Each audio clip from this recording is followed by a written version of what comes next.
Okay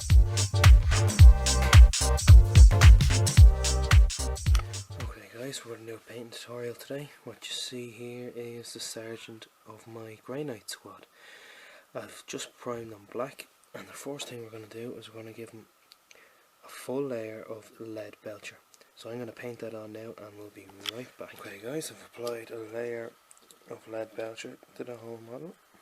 So what you're going to do now is you are going to apply a wash, not that one, of Nuln Oil to the whole model. You don't have to be sparing with this because it just adds to the effect. So what I didn't say beforehand was I did water down the paint a little bit to make it go on a bit thinner. It's up to yourself if you want to do that or not, but I'm in the habit now of watering down my paints all the time. So what we're going to do now is apply the wash and we'll be right back. Okay guys, I've applied the layer of Iron Breaker. So the next step is anywhere that you want to paint gold, we're going to start with Mournfang Brown as the base. So in here on the lettering, same again on the chest, the bullet casings in here, this part of the sword on both sides, end of the sword, and any more, maybe the skull in here, but that would be the first layer on the gold. So once I get that done, okay guys, I've applied Mournfang Brown to the gold pieces, well the pieces that are going to be gold. So this part of the sword here, you can see it, right? On the warding on the legs, on the chest.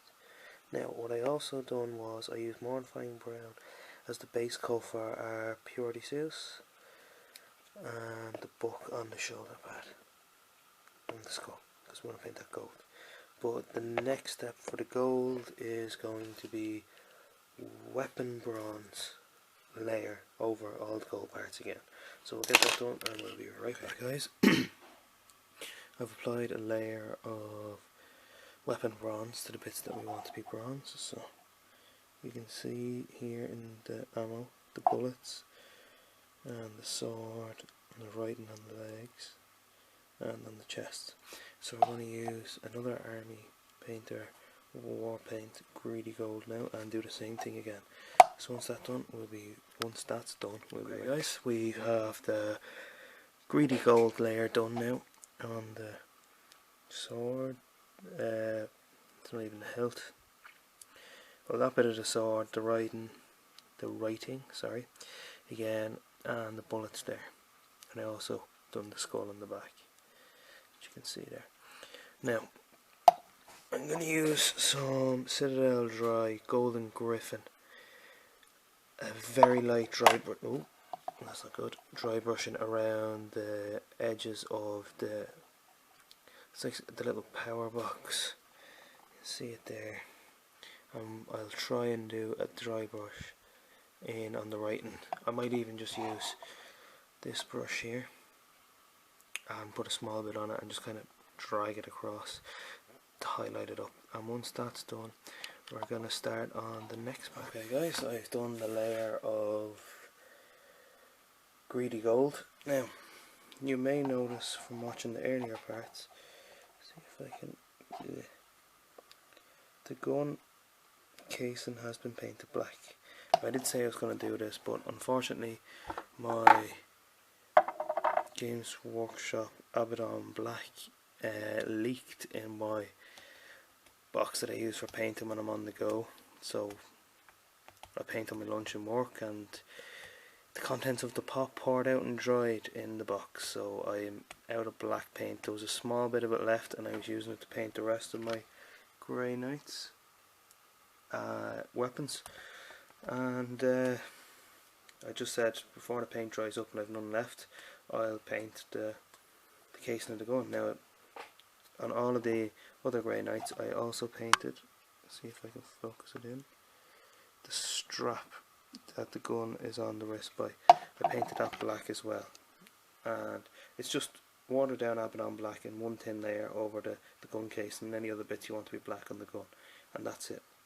So that's done, the greedy gold is done.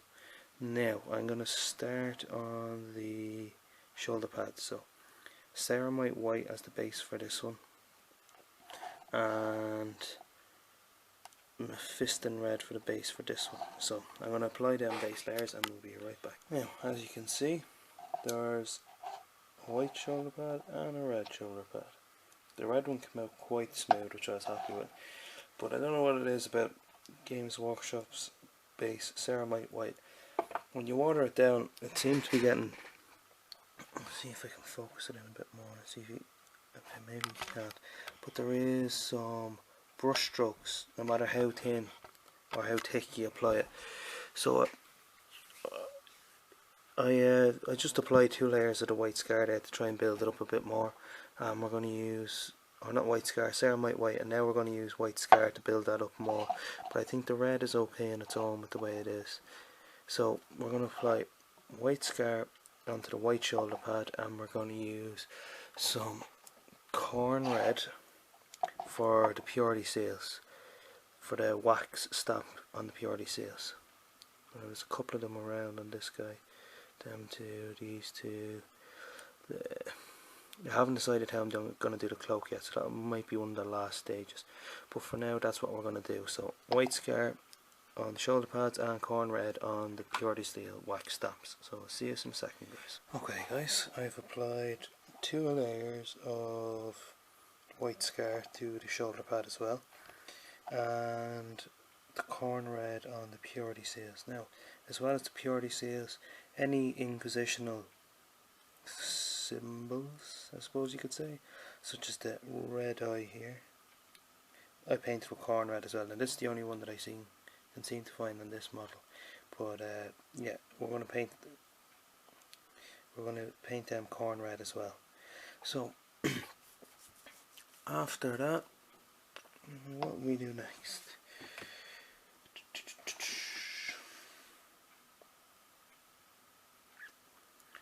Book covers, that's what I forgot to do.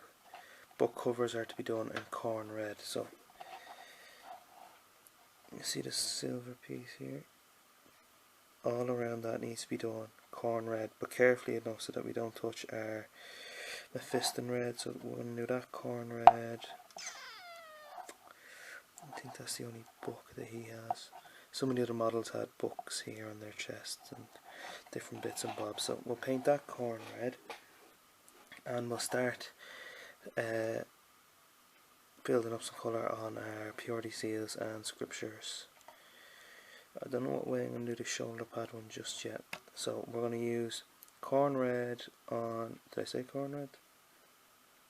Yeah, corn red in the book cover, and we'll stick some corn red here on this symbol, on the chest piece, and we're going to use Ushabti bone on the purity seals, a very thin layer. I might even mix the Ushabti bone with the Mornfang brown and paint it just above the layer that's already on it, so you're leaving some of the Mornfang brown in the recesses. And once that's done, we'll be right back. Okay guys, I've done that now. So far we have corn red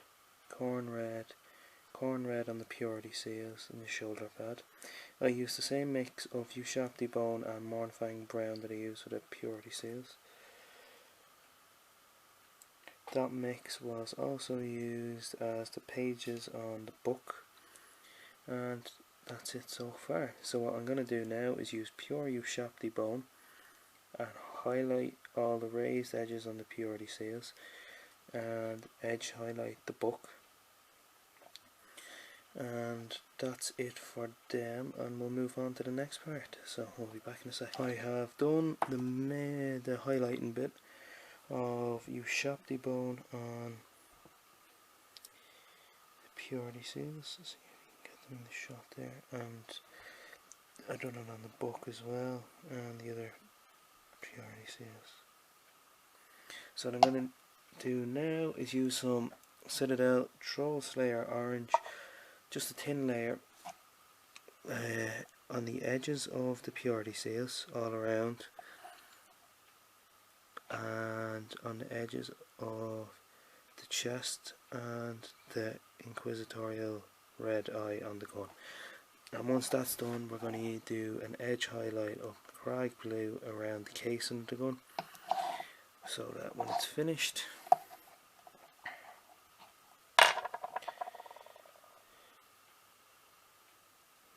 it should look something like this here. There we go. So that's what we're going for now. So once that's done, guys, we'll be right back. Okay guys, for the next step, what I'm going to do is this little orb in the back. I'm going to apply a thin coat of Vallejo's Game Colour Electric Blue, and then we're going to use Ceramite White to base the lion cloth front and back, and then we're going to start highlighting up through the lion cloth to get the desired effect. So once that's done, all we have left to do then is the sword, the face and the final wash. So we'll be back in just a second. Okay guys, so there's the blue orb in the power pack.